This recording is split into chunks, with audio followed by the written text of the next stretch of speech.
السلام علیکم ورحمۃ اللہ تعالی وبرکاتہ۔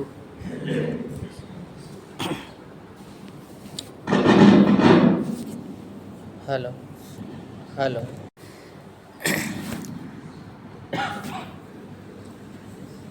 نحمدہ ونصلی علی ونسلم علی رسولہ الکریم، اما بعد فاعوذ باللہ من الشیطان الرجیم، بسم اللہ الرحمن الرحیم۔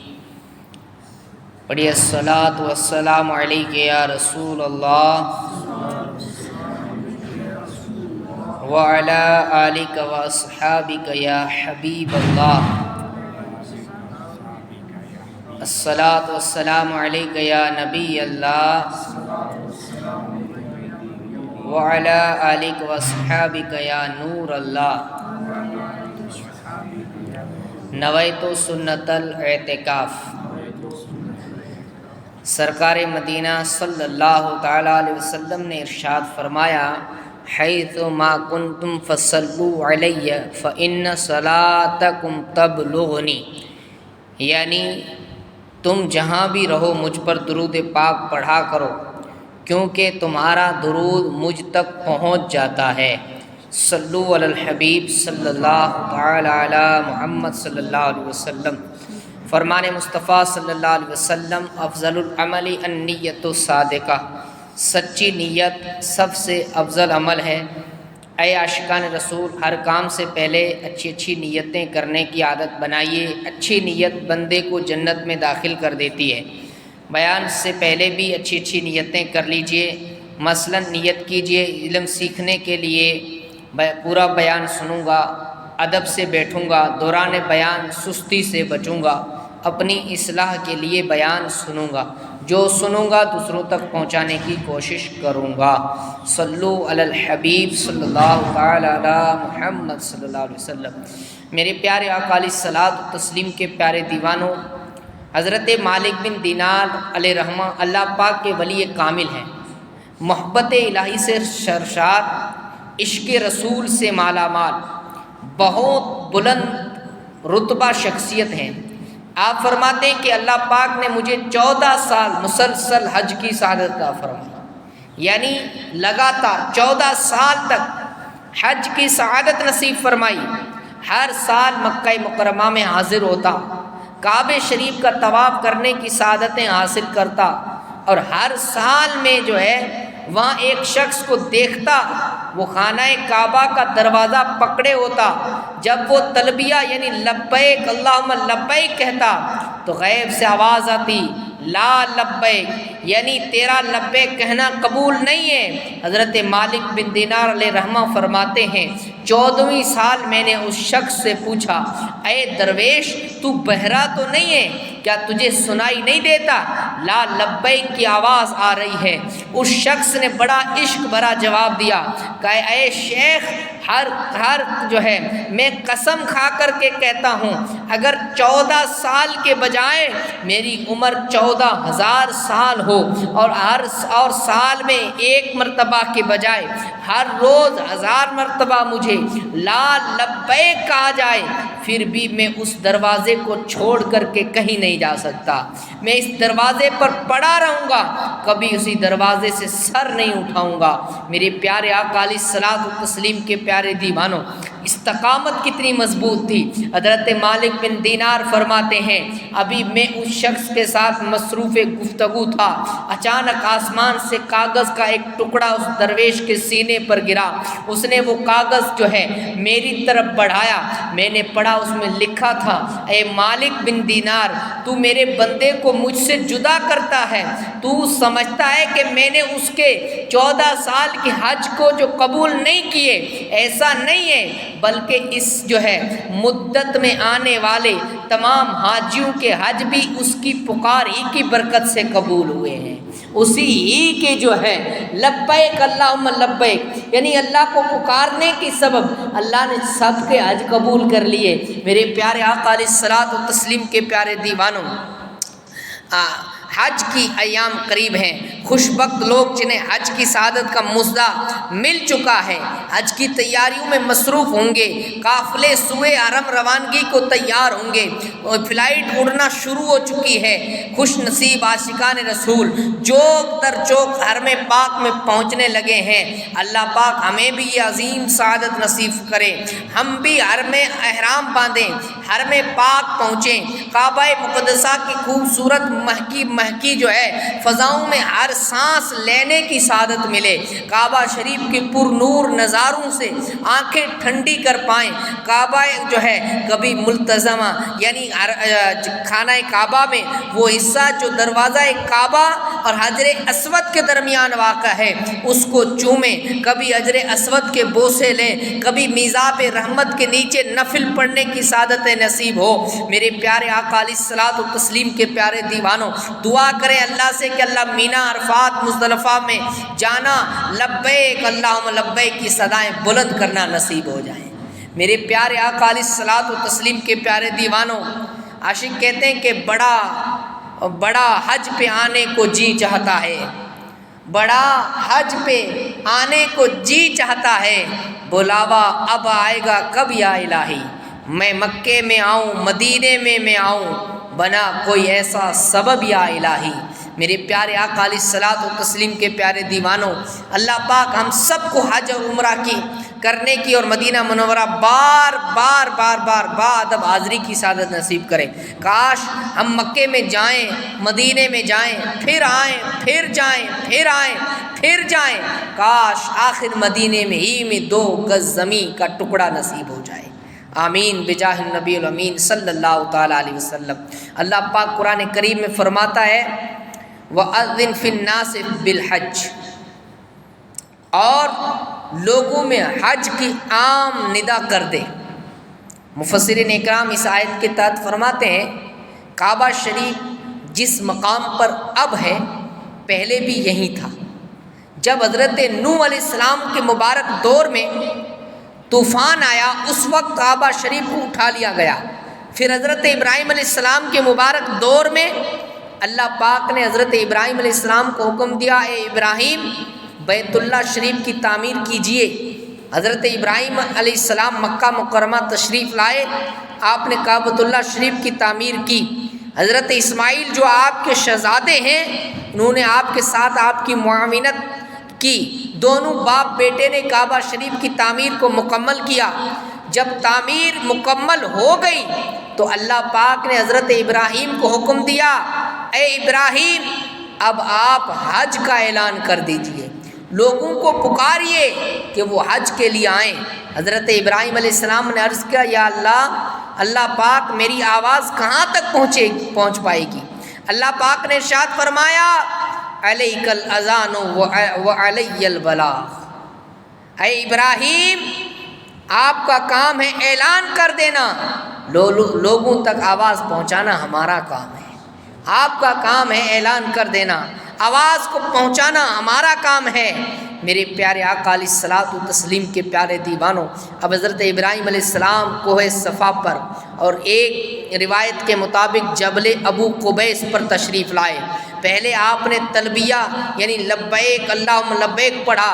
روایات میں ہے کہ حضرت ابراہیم علیہ السلام پہلی شخصیت ہے جنہوں نے تلبیہ پڑھنے کی سعادت حاصل کی ہے۔ تلبیہ پڑھنے کے بعد حضرت ابراہیم علیہ السلام نے لوگوں کو پکارا، یا ایھا الناس، اے لوگو، ان اللہ کتب علیکم حج البیت العتیق، بے شک اللہ پاک نے تم پر اس بیت عتیق یعنی کعبہ شریف کا حج فرض کیا ہے۔ ایک روایت میں ہے کہ آپ علیہ السلام نے یوں اعلان کیا، ان اللہ یدعوکم الی الحج البیت الحرام، اے لوگو بے شک اللہ پاک تمہیں حج بیت اللہ کی طرف بلاتا ہے، لیصیبکم بہ الجنہ، تاکہ حج کے ثواب میں تمہیں جنت عطا فرمائے، ویخرجکم من النار، اور تمہیں حج کی برکت سے جہنم سے آزاد کر دے۔ روایت میں آتا ہے کہ حضرت ابراہیم علیہ السلام نے اپنی حیات ظاہری میں جب کعبہ شریف کی تعمیر کی تو اس وقت آپ نے یہ اعلان کیا، لیکن اللہ کریم کی قدرت حضرت ابراہیم کا معجزہ ہے کہ آپ کی یہ آواز قیامت تک آنے والے لوگوں نے سنی، اور جو خوش نصیب تھے انہوں نے اس آواز پر لبیک کہا۔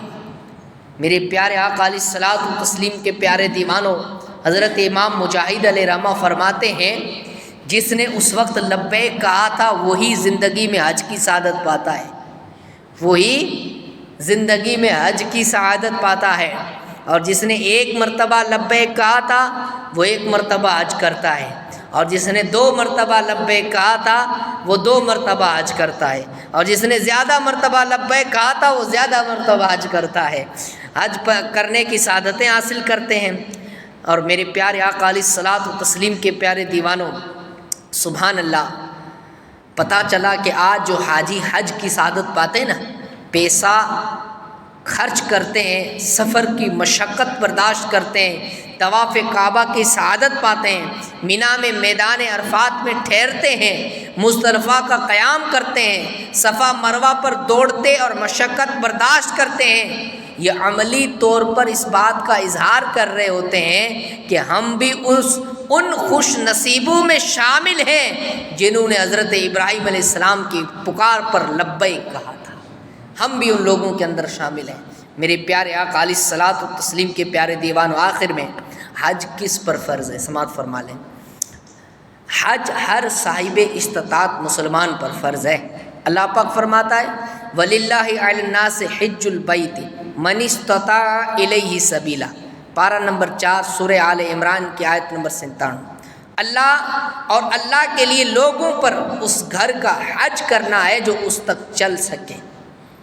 پتہ چلا جو شخص کعبہ شریف تک پہنچنے کی استطاعت رکھتا ہے اس پر حج فرض ہے۔ سرور عالم صلی اللہ علیہ وسلم نے استطاعت کی تفسیر ذات اور راحلہ سے کی۔ راحلہ کا مطلب سواری، ذات کا مطلب ہے سفر کا خرچ۔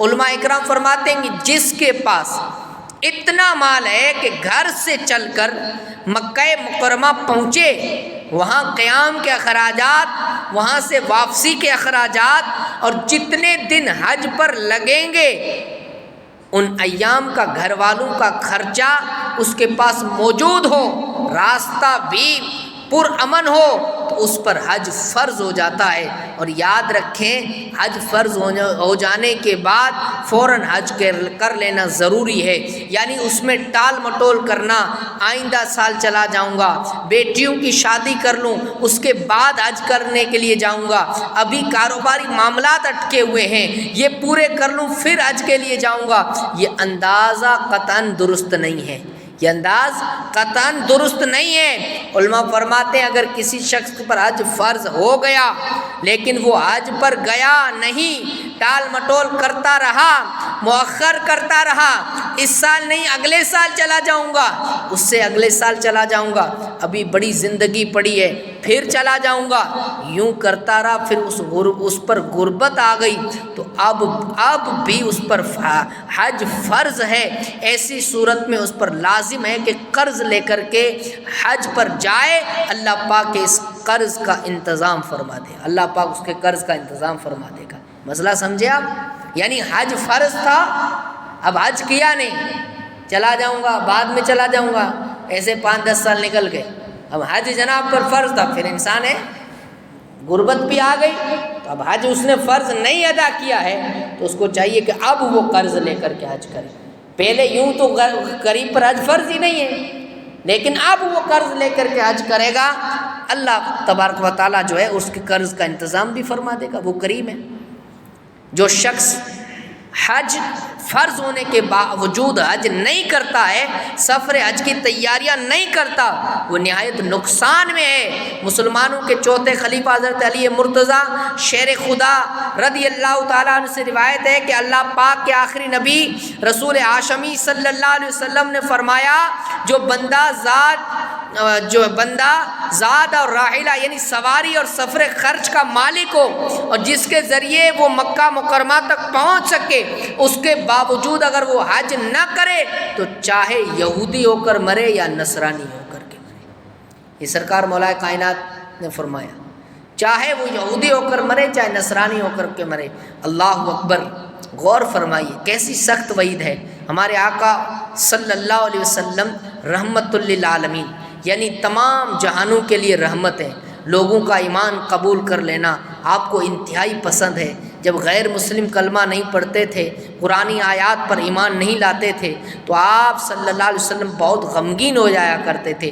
رحمت عالم نور مجسم صلی اللہ علیہ وسلم جو غیر مسلموں کے کلمہ نہ پڑھنے سے بھی غمگین ہوتے ہیں، وہ ایک مسلمان کے لیے ارشاد فرماتے ہیں حج فرض ہونے کے باوجود اگر وہ حج نہیں کرتا ہے، وہ چاہے یہودی ہو کر مرے یا نصرانی ہو کر، حکیم الامت مفتی احمد یار خان اس حدیث پاک کی وضاحت کرتے ہوئے فرماتے ہیں مطلب یہ ہے کہ جو حج کا تارک ہے، یعنی جو حج فرض ہونے کے باوجود حج نہیں کرتا، اس کی موت میں اور یہود و نصارہ کی موت میں کوئی فرق نہیں ہے۔ اللہ اکبر۔ اللہ پاک تارک حج سے بھی ناراض ہے، یہود و نصارہ سے بھی ناراض ہے۔ ہاں دونوں ناراضیوں میں فرق ہے، اور اگر کوئی ایسا شخص ہے جو حج کرتا بھی نہیں ہے اور حج کی فرضیت کا بھی انکار کرتا ہے تو وہ بندہ کافر ہو جائے گا، اور اس کے اور اہل کتاب کے کفر میں کوئی فرق نہیں رہے گا۔ میرے پیارے آقا علیہ الصلوۃ و تسلیم کے پیارے دیوانوں، آخر میں ایک بات سماعت فرما لیں کہ حج کے سفر کا عشق کیسا ہوتا ہے۔ حج کرنا بڑی سعادت ہے۔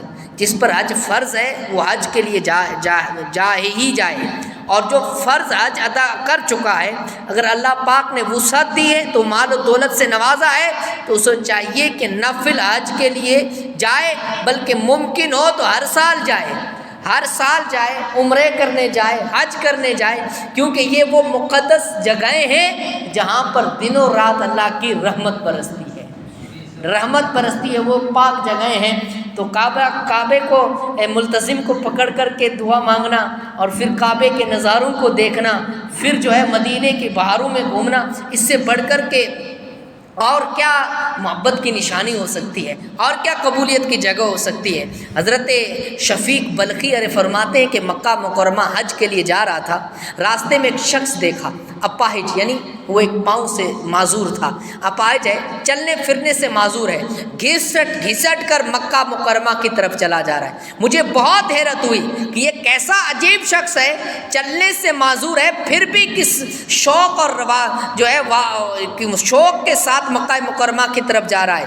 میں اس کے قریب گیا اور پوچھا بھائی کہاں سے آئے ہو؟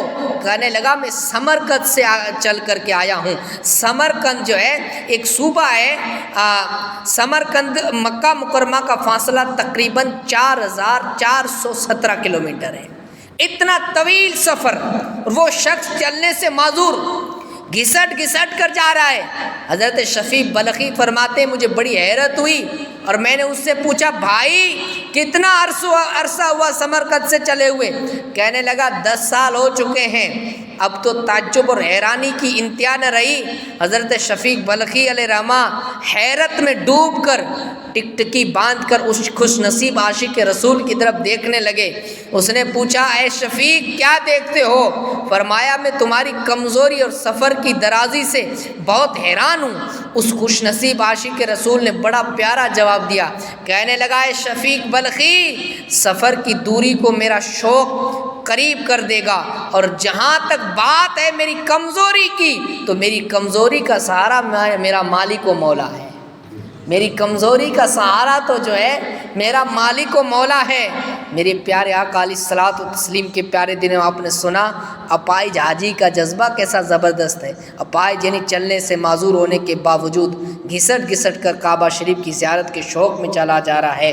تو میں عرض کروں گا کہ اللہ تبارک و تعالیٰ نے ہمیں جو ہے اگر دولت